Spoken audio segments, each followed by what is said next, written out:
కవిత కొత్త రాజకీయ పయనంపై తెలంగాణ రాజకీయాల్లో జరుగుతున్న మీడియాలో వస్తున్న కథనాలపై కవిత స్పందించారు.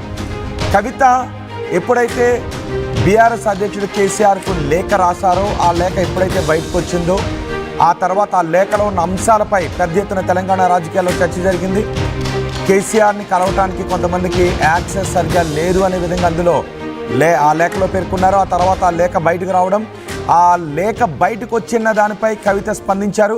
ఆమె మాట్లాడిన మాటలను కూడా ఒకసారి మనం గుర్తు చేసుకుంటే, కేసీఆర్ దేవుడు, కేసీఆర్ చుట్టూ దయ్యాలు ఉన్నాయి అంటూ కవిత మాట్లాడారు. ఆ తర్వాత తెలంగాణ రాజకీయాల్లో ఆమె మాటలపై మరింత పెద్ద ఎత్తున చర్చ జరిగింది. ఆ దయ్యాలు ఎవరు అనే విషయంపై పెద్ద ఎత్తున చర్చ జరిగింది. బీఆర్ఎస్కు కవితకు మధ్య ఉన్న గ్యాప్ గురించి పెద్ద ఎత్తున చర్చ జరిగింది.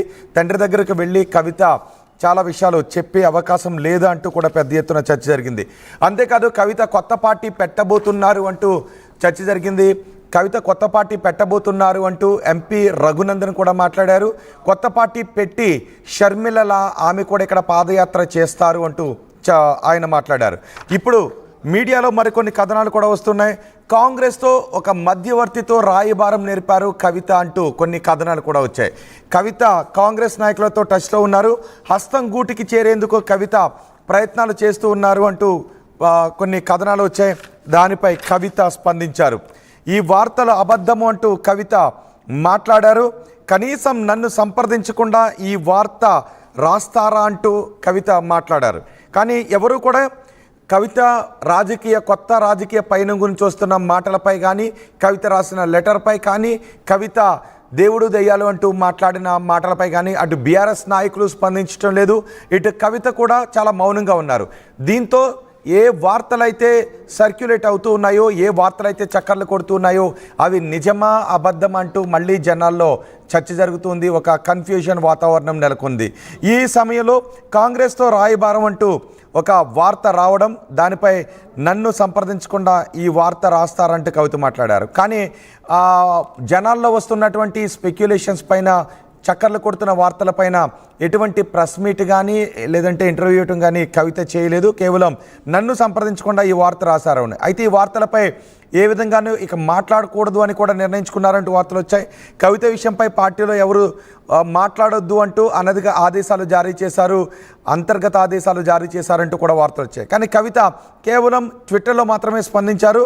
ఆ ట్విట్టర్లో కవిత స్పందించిన తీరును కూడా, ఆ ట్వీట్ను కూడా మీరు ఆర్టీవీ స్క్రీన్ పైన చూడొచ్చు. కనీసం నన్ను సంప్రదించకుండా ఈ వార్త రాస్తారా, ఇది జర్నలిజమా శాడిజం అంటూ ఆమె స్పందించారు. అయితే ఈరోజు మరొక వార్త కూడా వచ్చింది మీడియాలో.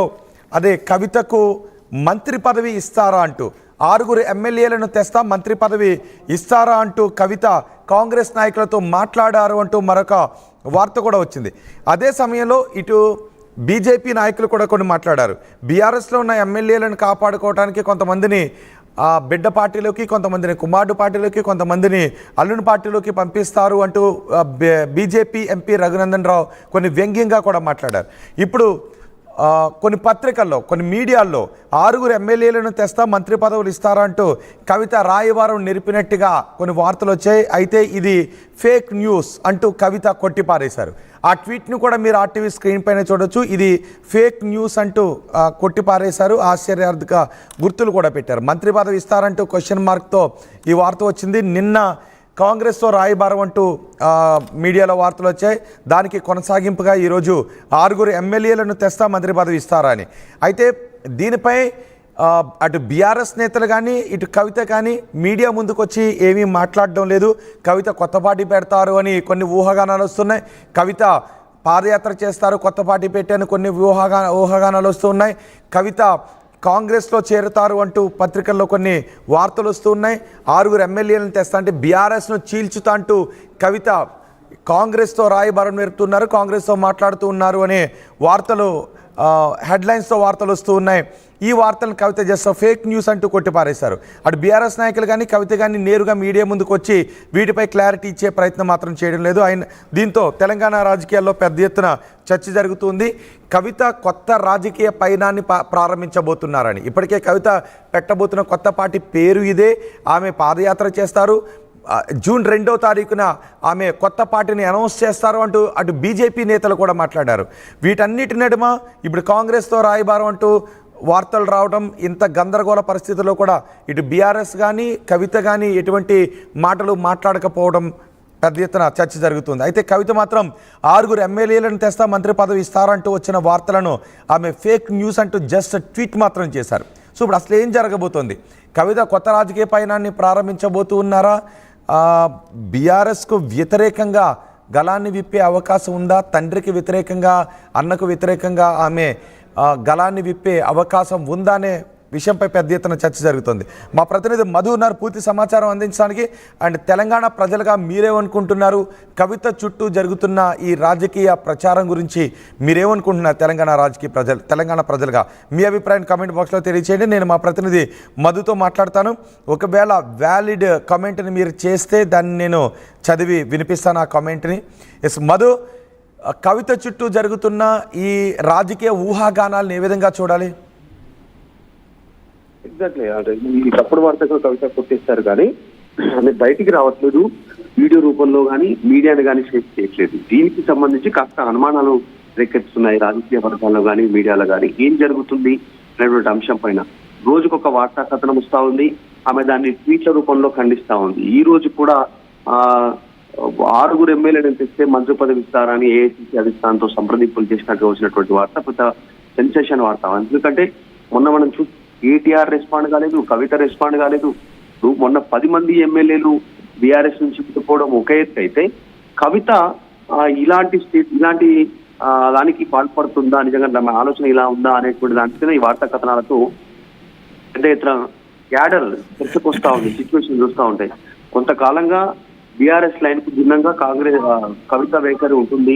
సామాజిక తెలంగాణ రాలేదు అనేటువంటి స్టేట్మెంట్ చేస్తారు. గత పాలకులు పాలనకు వ్యతిరేకంగా వ్యాఖ్యలు, గత పాలకులు అంటే వాళ్ళ ఫాదరే డాడీ అని.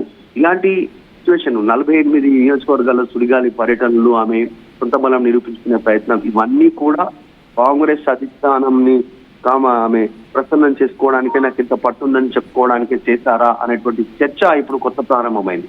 రేవంత్ రెడ్డి టీమ్ వ్యతిరేకించినట్టుగా చెప్తా ఉన్నారు. ఆమె ఇప్పటికిప్పుడు కాంగ్రెస్ పార్టీలో జాయిన్ అయితే తీవ్ర నష్టం చేకూరుస్తుంది. ఇంకా కొంచెం టైం అయిపోయిన తర్వాత, అప్పుడు జరగాల్సిన డ్యామేజ్ బీఆర్ఎస్ కు జరిగిన తర్వాత అప్పుడు ఆహ్వానిస్తే బాగుంటుంది అనే చర్చ కూడా పొలిటికల్ సర్కిల్ లో జరుగుతూ ఉంది. కానీ కవిత ఎప్పటికప్పుడు ఖండిస్తా ఉన్నారు. వచ్చిన వార్తా కథనాన్ని ట్వీట్ల రూపంలో కానీ బయటకు రావట్లేదు, వీడియో రిలీజ్ చేయట్లేదు. దాంతో పాటు అసలు ఇంటి దగ్గర కూడా ఎవరిని, కార్యకర్తల్ని, ఆమెకు సంబంధించిన వ్యక్తులను పిలవట్లేదు. ఆమె కలవాలనుకుంటున్నటువంటి వారిని మాత్రమే పిలుస్తా ఉన్నటువంటి సిచ్యువేషన్. చూడాలి ఏం జరుగుతుందో. దీనిపైన బీఆర్ఎస్ కూడా రెస్పాండ్ అయ్యే సిచ్యువేషన్ ఉంది. కానీ ఇంత పెద్ద ఎత్తున చర్చ, అటు బీజేపీ నాయకులు కవిత 2వ తారీఖున కొత్త పార్టీ పెట్టబోతున్నారు, తర్వాత పాదయాత్ర చేస్తారు అంటూ మొన్న రఘునందన్ మాట్లాడారు, సంచలన వ్యాఖ్యలే చేశారు. ఇప్పుడు కొన్ని సంచలన వార్తలకు సంబంధించి మీడియాలో పెద్ద ఎత్తున రోజు కథనాలు వస్తున్నాయి. జస్ట్ ఫేక్ అని, లేదంటే నన్ను అడగలేదు అని మాత్రమే కొట్టిపారేశారు. కానీ అటు బీఆర్ఎస్కి కవితకి తండ్రితో కొంత గ్యాప్ ఉందనే విషయంపై పెద్ద ఎత్తున